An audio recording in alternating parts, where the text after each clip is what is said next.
Prove laws of reflection. पहले एक करते हैं प्रूव लॉज ऑफ रिफ्लेक्शन, फिर दूसरा करेंगे laws of reflection using wave theory. हो सकता है हाइजीन का नाम ही नहीं आए, लेकिन वो सबको पता है कि हाइजीन का ही वेव थ्योरी है और उसने उस वेव को लॉन्गिट्यूडल वेव मान के चला था। वो बात इतनी करने की जरूरत नहीं।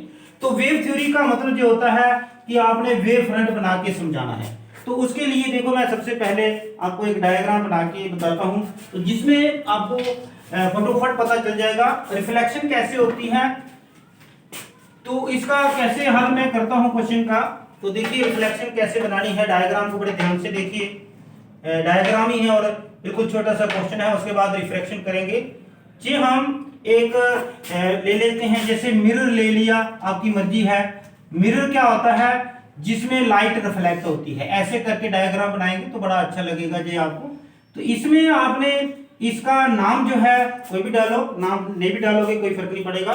तो कई बार हम एम डैश डाल देते हैं ऐसे कि ये मिरर है, वो आपकी मर्जी है। तो जहां से हमने क्या करना है, वेव फ्रंट का कंसेप्ट देना है। वो कैसे बताना है कि मिरर का नाम नहीं डालो, कोई फर्क नहीं पड़ेगा। जहां से देखो लाइट जो इसके ऊपर इंसिडेंट करेंगे वो किसी एंगल पे करेंगे। जैसे कि जहां से लाइट की जो एंगल है, वो जहां भी लाइट आपने जहां पे फॉल करेंगे, रे वाला कंसेप्ट तो लगाना ही पड़ेगा, लेकिन रे वाला कंसेप्ट यूज नहीं करना, क्योंकि हमें कहा गया है using wave theory laws of reflection समझाने हैं, जिसमें angle of incidence equal to angle of reflection बताने हैं। तो देखिए जहां पे जब डायग्राम बनाएंगे तो जिस पॉइंट पे आपने लाइट को आने देना है, वहां एक छोटा सा नॉर्मल बनाना है हेल्प के लिए। नॉर्मल, ये नॉर्मल होता है, लेकिन इस नॉर्मल के साथ जो एंगल होगा वो हम यूज नहीं करेंगे। तो देखो जहां पे जो एंगल है, ये जो रे इंसिडेंट करेगी, तो इसमें 3 रेज ले लेनी आपने। जैसे कि ये रे 1 आ गई, और इसका एंगल जो है ना, देखो मैंने जो एंगल बनाया है, तो जिसको कि एंगल ऑफ इंसिडेंस बोलते हैं, लेकिन एंगल ऑफ इंसिडेंस जहां पे ये रे नंबर 1 लिख सकते हैं हम।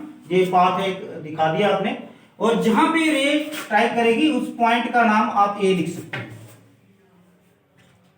अब दूसरी रे जो है, दूसरी रे छोड़ दो, तीसरी बनाओ। जो रेज दूर से आती हैं वो आपस में क्या होती हैं, पैरेलल होती हैं। तो जो रेज पैरेलल आपने ड्रा करनी है, वो स्केल का किनारा इस लाइन के साथ पैरेलल आना चाहिए, ऐसे करके वो। और ये आपको पता होना चाहिए जहां से इसका डिस्टेंस हो, जहां से बराबर है। नहीं तो वो चेक भी कर सकते हैं आप ऐसे कंपास रख के। तो जहां पे जो रे ड्रा करेंगे ऐसे, ये ऐसे करके करनी है आपने, बड़े आसान तरीके से आपको मैं बता रहा हूं। तो ये रे नंबर 3 रखिए, इसका रे नंबर 3 रखिए। और जो दूसरी रे है बीच में, जैसे पूरा रास्ता बन रहा है, वो बीच में जो फुटपाथ बना होता है, ऐसे व्हाइट निशान है, वो बाद में लगाते हैं। ये पूरा रास्ता बन गया, समझो लाइट आ रही पूरी, लेकिन इसके जो साइडें दिखा रहे हैं 1 और 3, ये लाइट देखो जहां पे एक्ट की है, ये एंगल ऑफ इंसिडेंस बनता है नॉर्मल के साथ, लेकिन वो नॉर्मल के साथ नहीं दिखाना हमने। नॉर्मल के साथ दिखाएंगे वो तो रे ऑप्टिक्स हो जाएगी, हमने वेव थ्योरी दिखानी है। तो जहां पे एक वेव फ्रंट बनाना है, आपको पता है ये मैंने स्केल जो रखी है, आपको पता है स्केल के ऊपर एक लाइन है जो इस लाइन के बिल्कुल पैरेलल दिख रही है। मतलब जो मैं लाइन खींचूंगा वो जो है इन दोनों रे के साथ 90 एंगल बनाएगी। देखो ये बीच में एंगल कितना बड़ा, नॉर्मल 90, और इसको ए बी को मैं वेव फ्रंट मानूंगा। Let A B is the wave front.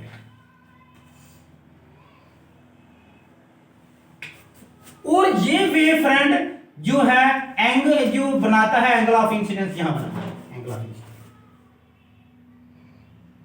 तो देखिए करना क्या है, let 1 2 3 rays of light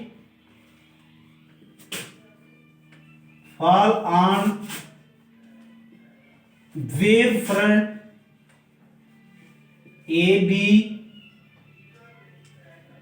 making angle of incidence I. Angle का निशान लगाओ, जहां सिंपली आई लिख दो, इसमें कोई फर्क नहीं पड़ेगा।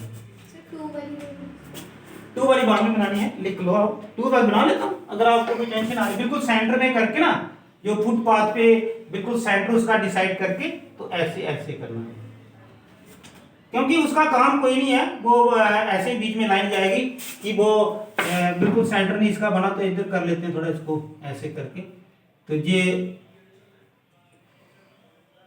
बना, रास्ता बन गया फुटपाथ। ये नंबर 2 है, 1 2 3 ये वेव फ्रंट के ऊपर। और जो रे होती है लाइट की वो वेव फ्रंट के साथ एंगल 90 बनाती है, लेकिन अंदर की साइड हमें उसकी जरूरत पड़ेगी। जहां तक पता चल गया। देखो अब कंपटीशन 1 और 3 का है। जब 1 ने जहां पे आके स्ट्राइक किया, 3 ने अभी नहीं किया था, क्योंकि सारी की सारी लाइट जो है इमीडिएटली वो स्ट्राइक नहीं करेगी।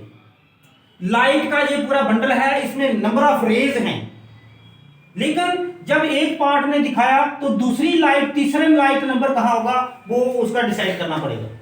फिर जब तीसरी ने डिसाइड किया तो पहली कहां थी, ये भी बड़ी खतरनाक बात है। पहली ने ए पे डिसाइड किया और दूसरी को बोल देते हैं कि उसने ए डैश पे जाके चल किया। दूसरी ने दूसरी की तो बात ही नहीं करनी आपने, ठीक है, आपने सिर्फ किनारे वाली लाइटों की बात करनी है।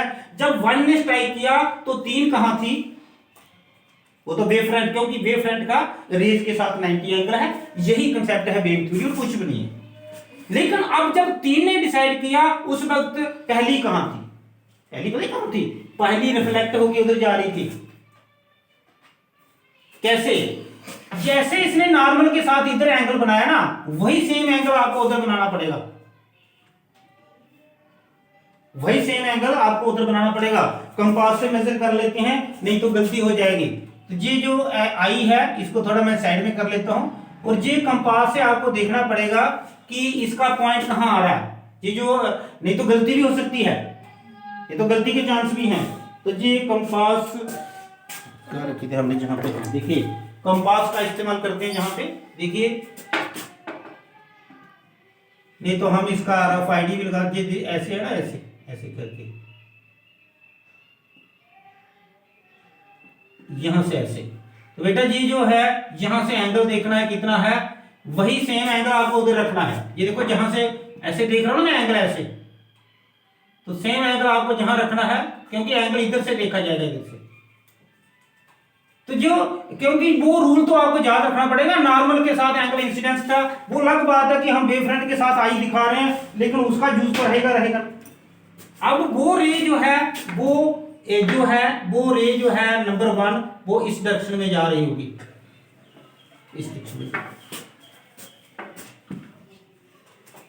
जब 3 ने जाके जहां किया तो नंबर 1 जो है ये जहां से जहां गई इतना ही डिस्टेंस ये ट्रेवल करेगी, क्योंकि स्पीड लाइट की बराबर है।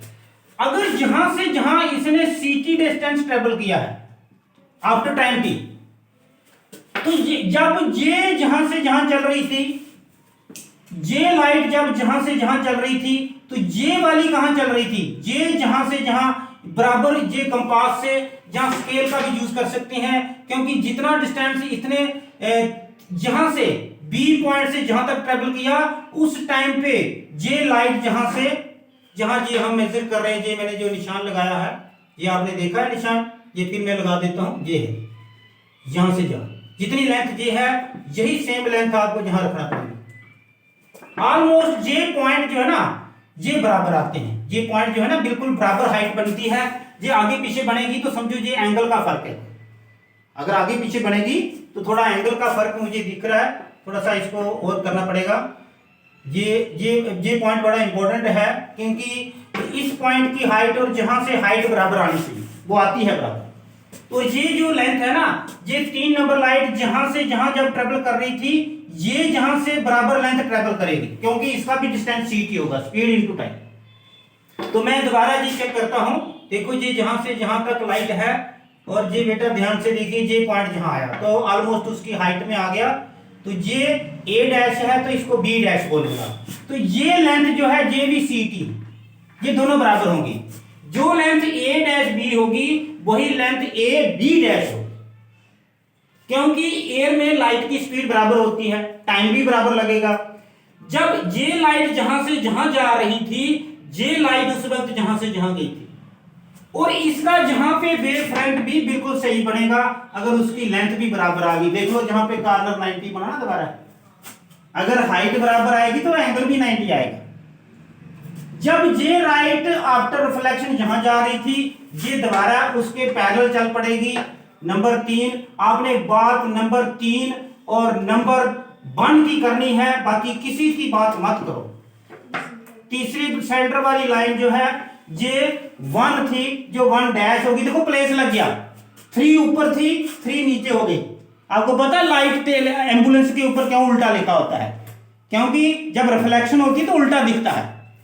देखो 1 नीचे था 1 ऊपर हो गया, 1 डैश बन गया, गंगा स्नान करके आ गया, उधर मिरर के साथ स्ट्राइक करके आ गया।